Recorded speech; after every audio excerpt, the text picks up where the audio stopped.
Hi, I'm Darren from MRT and welcome back. Do you spend a substantial amount of time writing up your switch list between operation sessions? Well, this little scheme that I've come up here may be of interest to you, so sit back and enjoy the video. So here's just a very quick little rundown on my operation scheme. So I use a mixture of switch lists, which is what I'm going to go into in a sec, and waybills. So these are obviously some of the waybills that I've got. I use Shenware software to do it. So I got the routing there. So this is all my trains come via Belair Yard, and that's an OL is offline, which is my staging. So colour across the top denotes a location, so each location has a different colour. So I use a very simple system regarding identifying my wagon. So the LC is just login car for me. So then we've got the to and the from. So to Kaipo, which is offline, Kaipo Lumber. So the CLIC location, I know which track that is in my staging, and then obviously from, and this one is contents of raw lumber. I use a 4-cycle waybill system. I don't require my operators to flip the waybill at any point in time. That's something I do between sessions. So I'm sort of moving away from the waybill only purely to populate my switch list, and which leads into my switch list system that I've designed using barcodes. Now the reason I've decided to go with barcodes is it's just quick and easy after the setup. I can get a few dozen switch lists populated in a very short amount of time, and I can do them on the fly out in the layout room also.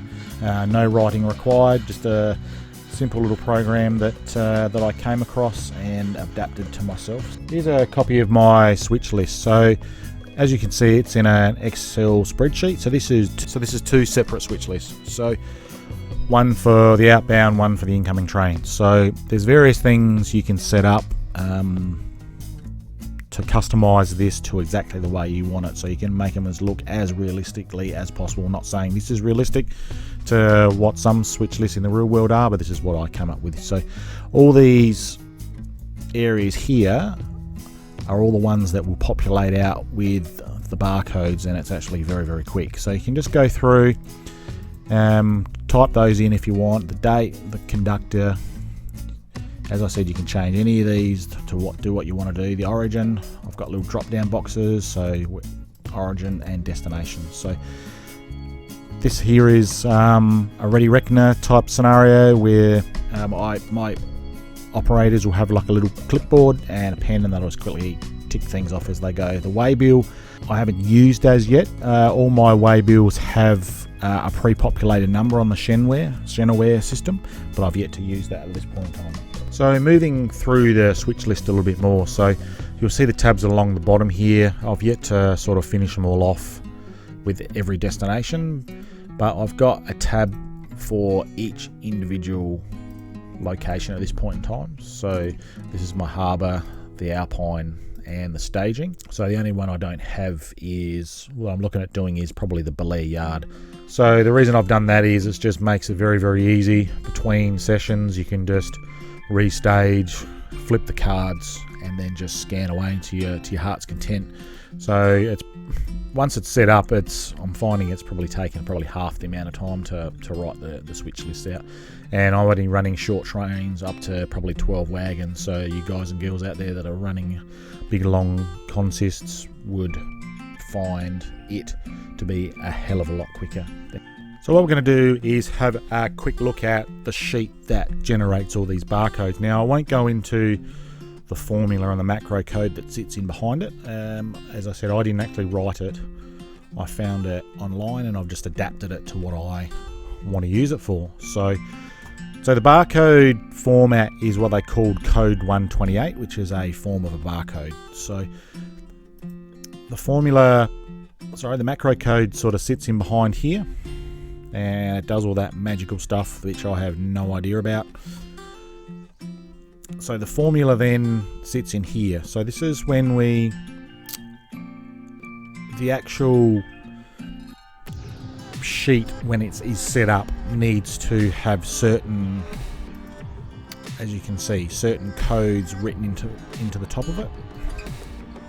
which then translate by what code is written in here. So I'm not all that au fait with the writing of the code, so I know how to populate the barcodes, and that's probably about it at this point in time. So what you need to do is, I have various things that I set up that populate the information out. So you got your one formula that has everything on it. So it has all your commodities, all your locations where your wagons are going to and from, and then you have an inventory of all your cars. Now, I'm still trying to work out a way how I can maybe integrate this into Shenware, a part of my inventory or something similar. So if you've got any comments below, put them below if you know more about this than what I do, to help us along and see if I can make this a bit more user friendly than it already is.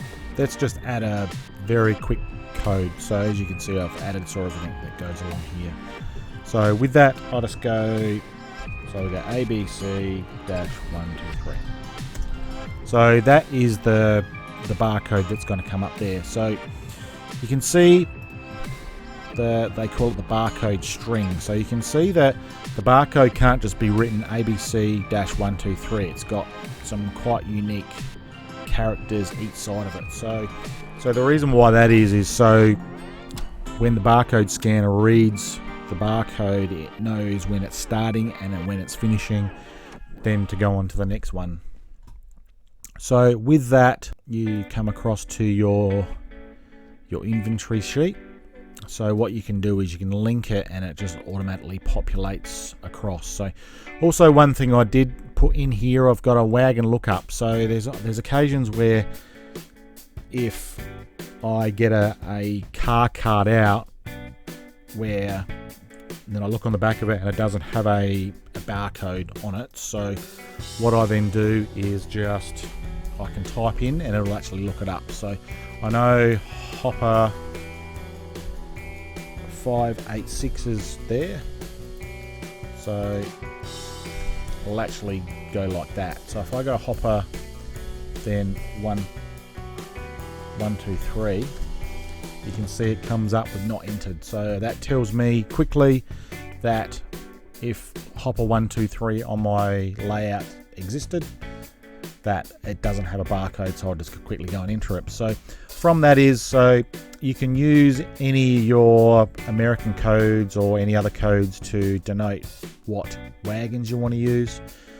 I've just done it very, very simply for my operators and my layout. So you can use all the different codes and whatever code system you want to do. You just have to be mindful not make it too long, because obviously the more you do, the larger the barcode, as you'll see in a sec. So I went one step further and I've done my commodities as well. So that's what the commodities look like, and it's just a matter of setting that up. So I now know that that formula is taking it from C138. So I can go back into the formula and there it sits there. So it's just populated across. So what that actually does is I'm grouping like things together. So commodities together, locations together, and then also the wagons. So you can see the different locations for Barham. So as you can see, that's quite a hefty looking barcode, but doesn't really matter because you only print these out once. They don't go on the back of a car card. That is printed out on an A4 sheet and I laminate and you scan it, away you go. But I'll show you that in a sec. So that's pretty well how the barcodes are populated in short. It looks like a lot of work up front, but once you sort of get the hang of it, it's actually quite easy to use. So that's what the barcode looks like. So that's actually stuck on the back of my little car card pouch where the waybill will sit. Now, you might be asking, how do I print them out? So the way I set it up is like a mail merge through Microsoft Word. So that's probably a video for a whole nother time, how you actually do that. It's actually quite easy once you learn how to do it, but because you can print off sheets and sheets of these things at a time very, very easily. So that's what you do. Then obviously you just go through and scan it, and I'll show you how I do that now. So the first thing you'll need is a barcode scanner. So that's just a cheap little version I bought off eBay or Amazon, I can't remember. I will put a link below. About 30 Australian dollars, fully wireless, just links in with your computer, no drivers required, and you can scan the barcodes to your heart's content.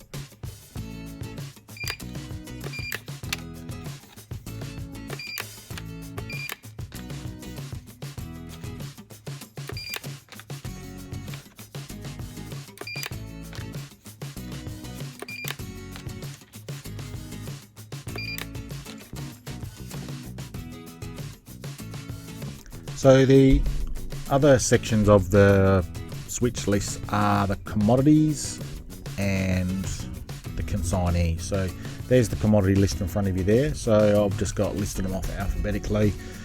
As I add commodities, as my layout grows, obviously it's very easy to add them, but it's just a matter, you can see me scanning them there, and it just populates out exactly the same as it did before. So it's just a matter of putting the mouse across on the correct part of the switch list, and highlighting that area, and it'll automatically go from line to line down the page as you get the commodity information off the waybill. So the last section is the consignee section, or where the particular wagon is going. So exactly the same little spreadsheet that I've set up there. It's just a matter of scanning through and then gleaning the information off the waybill. So that's the end of this reasonably short video regarding my barcoding switch list. Obviously there's a fair bit of a development still and tidy up to do with it, but as I said, it saved me a lot of time, and it's been quite an enjoyable little project. So please comment below if you have any feedback or ideas to make this system even better, or would you actually use it at all. As I said, it's a little bit of work up front to set it up, but once it's fully going, fully operational like mine is now, it's saving me a swag of time. So thanks for watching, and I'll see you next time. Make sure you subscribe, click that little bell icon to be notified of upcoming videos. Support us on Patreon, like us on Facebook and Instagram at Model Railroad.